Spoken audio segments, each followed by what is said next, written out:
Hey guys, welcome back for another reaction. Today I'll be reacting to 7 crazy facts about Denmark we can't believe. So I honestly don't know much about Denmark, but I recently made a reaction video about the Denmark kindergartens, and that was really interesting. And I actually enjoyed it. So let's see this one. Hey y'all, welcome back to Robe Trotting. My name is Derek, this is Mike, and we're Americans living in Denmark since 2017. Today we wanted to talk to Wow, you it's a long about some of time. the things that we found crazy or even a little weird and were very surprised to learn when we first moved to Denmark. So, one of the first things that surprised us when we moved here was actually something very common. We all have one, but they work a little bit differently in Denmark, and that is a name.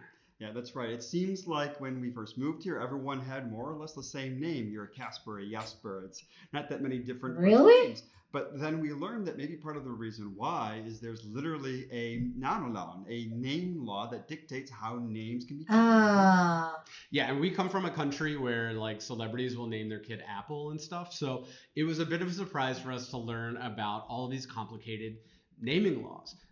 Especially because we also found out that a lot of Danes don't even name their kid right away when they leave the hospital. A lot of them want to kind of get to know the personality of the baby before they give it a name. And we learned that you can actually only have 6 months to do this. So if you don't name your kid within 6 months, oh. you're actually going to get a fine from Denmark. And if you don't name your kid in 6 months, it automatically gets the surname or the last name of the mother. When it comes to first names, there's some other very interesting rules. Like there's an actual registry of first names that you are allowed to pick from. Now, don't worry, it's got something like 21,000 boy names and 25,000 girl names, more than that. And I think there's another like 1,500 or so neutral names that you Interesting. can pick from. And you can also have as many names as you want. So if you're very indecisive and you still get to that 6 month point and you want to give your kid like two or three names, that's 100% okay with Denmark. You can have as many first names as you want, as long as you don't make it too complicated for the child. Yeah, and if 21,000 boys' names and 25,000 girl names aren't It's a enough if you want to lot. name your child, there actually is a way that you can be able to appeal and register a different name. It has to go through a review to make sure it's not going to be detrimental to the child. But in 2021, there were 90 names that were added to the register. And let's look at this because I think Oh. they're quite good to go through. You can have new names, so novel names like Africa, Berlin, all want to be named after places maybe you had a wonderful vacation on. Are they 80s band names too? Also could be that Maybe as that's where well. it came Ooh, from. that generational switch. There's Blue. I guess somebody wants to be a big Beyonce fan. Ah, yeah, same name for her baby. Yeah, I Who's think. like 8 now. So, Yeah, so it's not even that new yeah. anymore. I guess maybe you don't want to name your kid Apple, but there are some Danish words that came through, like circle, soya, and snee, just in case you don't want to name your kid What? Elsa like everybody else, but still love Frozen, and so name your girl Snee or boy. Those So are good news to interesting know. Yeah. names. My personal favorite is Awesome. So you can name your kid Awesome because now that's on the registry. Also, you can name What? Human. Just keep it really simple. Human. Name your dog Dog Please and no. your baby Human. Also Camel, which could be confusing. Could be. Also a That name. is And so Viking, which bad. was the one that surprised me that it took Yeah. until 2021 for that to be registered as The Viking a Age is baby a name. thousand years ago. How has nobody had the name Viking yet? Just getting around to it. Yeah. Yeah. Viking Jensen. I like that one. Yeah. Well, speaking of last names, we'll get to that. Middle names are a bit more complicated, where you can have as many middle names as you want to. However, these are often For real? surnames. So usually people will, if they're gonna have say two names, like maybe Anameta, that would be the two first names, and then the surname would be. The middle name would often be a surname of maybe the mother or a grandparent, something like that. For last names, it gets a little bit more complicated because you can only have one.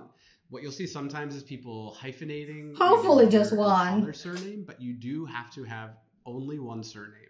You can also pick from another list of free surnames that are available. These are surnames or last names that you can have if less than 2,000 people in Denmark, more than 2,000 people in Denmark also have that surname. So if you want to be Viking Jensen and neither of your parents have the last name Jensen, then they can make your last name Jensen if they want to. However, if less than 2,000 people in Denmark have that surname, it's a protected surname. So you can't have Really? it unless you inherit it. And if you're ever wondering how many people have the same name as you, you can actually go onto a website of the Danish government where you can type in your first name, your last name, both, and you can see literally how many of you are in Denmark. I found out there's 4 of me. We only need one.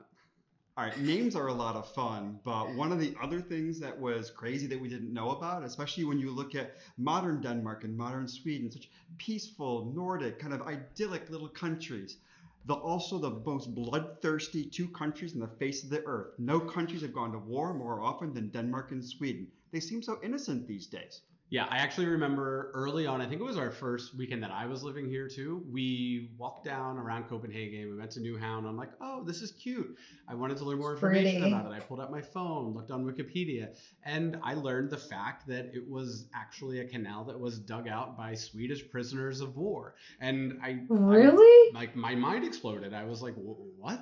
Prisoners of Me war from too. Sweden? When would that have happened? And then I started looking into this history that we missed in studying European history in the US. We didn't get that far. Now, we basically go from Vikings to World War II, and in between, basically every time a new king of Denmark or Sweden came to power, the first thing they did was get the crown. The second thing they did was attack the other country. So countries weren't really big things back then, but then we can say in the more modern periods, from say the 16th century on, Denmark and Sweden have gone to war officially 11 times. Unfortunately, 11 Sweden, times. Wow, that's a won lot. 7 of them. Fortunately, handball is something that Denmark is much Oh. better at, so we have that these days. Yeah. And speaking of these days, another thing that really shocked me about moving to Denmark, and one thing that was just really weird at first, is week numbers. I know we talked about this in at least one other video, but it bears repeating. Week numbers were just something that I was not used to, and most of the rest of the world isn't either. What I mean by that is What I is know that it? there's 52 weeks of the year, but often, There whether it's in a work is. setting or even in a personal setting, people will just say to you, you know, I'm kind of busy. Let's push this off and meet up again in week 12. And in my mind, I'm kind of thinking, well, so that's got to be like March? That is Like, weird. when is week Interesting. 12? I'm just used to a date. Like, give me a date. How about Yeah, me Wednesday, the week too. after next, or very specifically March 15th? Whatever the date is, just give it to me straight, but not necessarily here. Well, I'll say this. I've kind of Oh enjoyed the work gosh. number or the week numbers. Like it works well at work in particular. I mean, I know that if I schedule a meeting in week 7 or 42, anyone who has kids will probably be on vacation because those are the school holiday weeks. Also, bad weekends to go try and fly out of the cities here in Denmark because everybody's getting out of Denmark those weeks. So it's actually something I've kind of adopted. And if you don't know what week it is, there's a website for that too. Yeah, I think it's actually Uge, which Oh. translates to week number, and I probably didn't pronounce super well. But that will be it's literally just a website dedicated to being able to pull up quickly and see what week number it is. Now, all jokes aside, I think you're right with the part with kids, because most often I'll hear this from friends or colleagues that have children, because they have to be, you know, sort of hyper aware of what the school calendar is, and there's different things, like even just the school holidays Ah. that Makes revolve sense. around a week number. Or we have some friends who are no longer together with the parent of the child that they have, and they maybe have custody of that child on the odd weeks, and then the even weeks they are free to spend more time together. So that's usually what I I hear more with see. people that have kids. Yeah. So I guess week numbers may be something that you find personally hard, but something that is scientifically hard is our next fact, which is Danish is a hard language scientifically. In fact, there's been research done. So yeah, that I would be so confused too when somebody would tell me, "Oh, let's hang out on week 13." I'll be like, "What the heck is that?" That is so interesting. But yeah, I guess it makes sense and varies every country. If I'll have a Danish friend, then I'll just say, "Just give me a date." That would be easier for me. But yeah, about the name thing, I kind of heard that about Finland, I think, and Germany, but I'm not sure if I've heard that there would be names, registry names that you could pick one.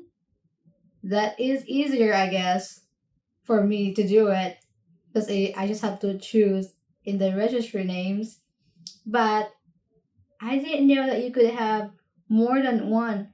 middle name. That is interesting. Like I only have one middle name. I have two names, but yeah. This is really interesting, and I like learning new things.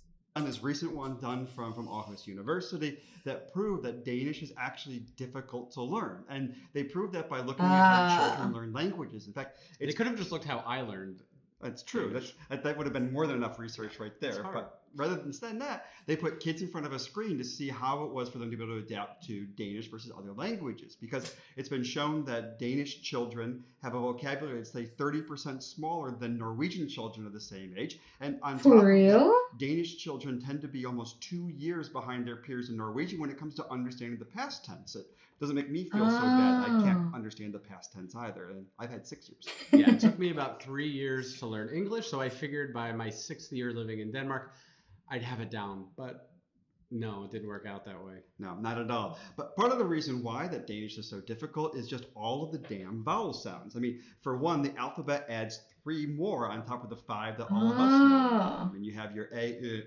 and you say them kind of that way. But it's more What? the sounds, right? It's all about the sounds. And in fact, Danish has more than 40 sounds. To compare that, you have English, which has, Wow. say, between 13 and 15, depending on your dialect. Mm-hmm. Norwegian and Swedish, which should be kind of the same, they run at more like 17 to 19. So Danish literally has twice as many different sounds that you have to not only understand, but also say to be able to actually speak in Danish.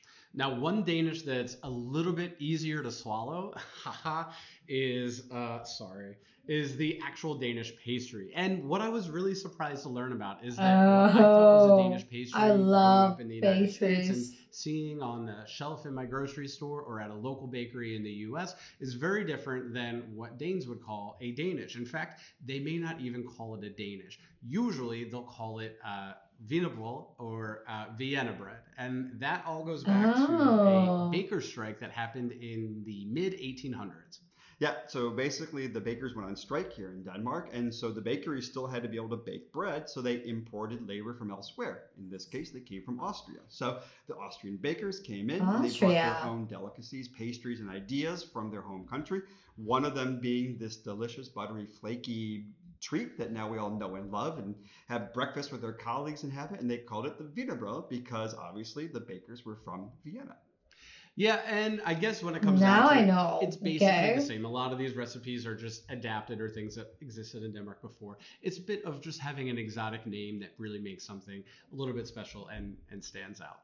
So we all know and love the delicious Danish pastry, but speaking of agriculture, did you know that there are more than twice as many pigs as people in Denmark? I don't know what you think about For Denmark, real? but usually it's probably thinking about the cities like Copenhagen, the amusement parks like Tivoli, maybe Legoland as well, but it's actually an agricultural powerhouse for a country of its size. I mean, more than two-thirds of the land is actually under agricultural cultivation. That's by far the highest inside the EU. And it's also a country that's been renowned for its advances, especially in things like dairy industry and the pork industry, to the Ah. point where it's an agricultural leader globally. Yeah, I had kind of heard that I should be expecting to eat a lot of pork when I moved here, and I was not I love disappointed. There is pork. a lot of pork. Luckily, it's a food that I enjoy, and I think that the Danes have some Me really too. nice traditional dishes that are made with pork products. But I did not realize the scale of which there were three times as many pigs, 13 million pigs Holy compared to 5.8 million shit. people That's a living in lot. Denmark. Yeah, and that kind of, as I mentioned before about how it's been at the vanguard of the agricultural industry, Denmark is also renowned for having, well, small farms, having them operate in collectives and cooperatives that Ah. have come together, which helped, especially during the 19th century, lead to a lot of mechanization of things like dairies to be able to be a key exporter of dairy products like butter, which is renowned all around Europe as well. So it's always been at the vanguard there. Also, you may not know this, but Denmark used to be the world's largest producer of furs, making more than a quarter of the world's Fur? supply. Though From that where? stopped in the last couple of years, and the reason why is another matter. Funny.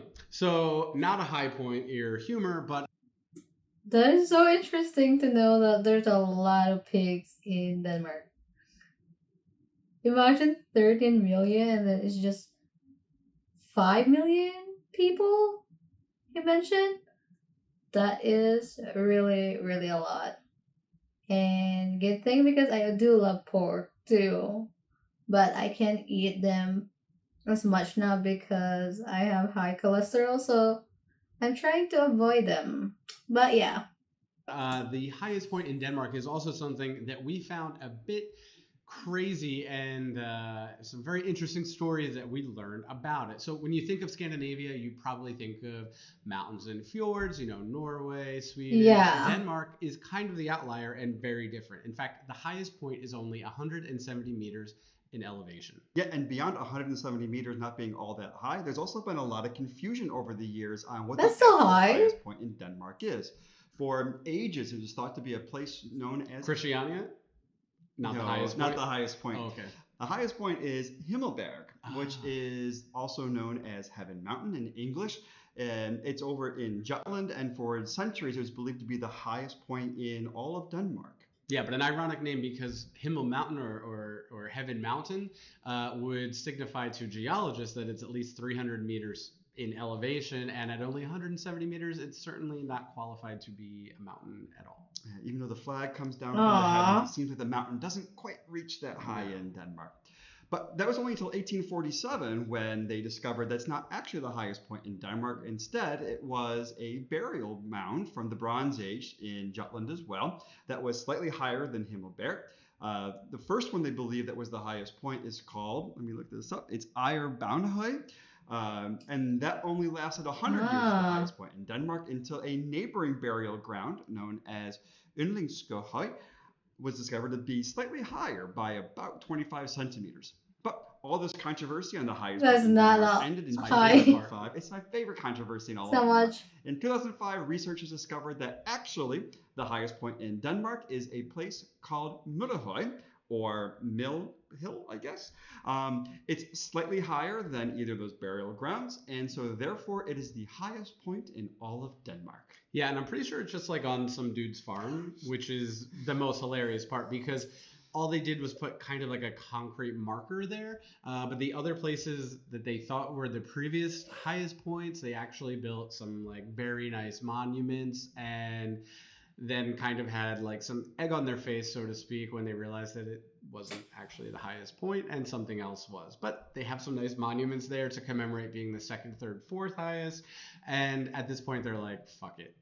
Which is also something that may surprise you about Denmark and certainly surprised us is just how much Danes say the F word or use colorful cursing language compared Really? to us in America. But if you want to know why they do this, and there's a very good reason and several very good reasons, you'll have to watch this video right here to find out why Danes say the F word so much. Thanks for watching, everybody. Man, I didn't know that they curse a lot too. In the US, I don't hear it so much, I think. But I also heard that Australians curse a lot, so yeah, that just reminds me of Australia. But yeah, those are really interesting video and actually enjoyable too because I love learning new things and I'm happy to learn something new today. So I'll see you guys next time. Bye.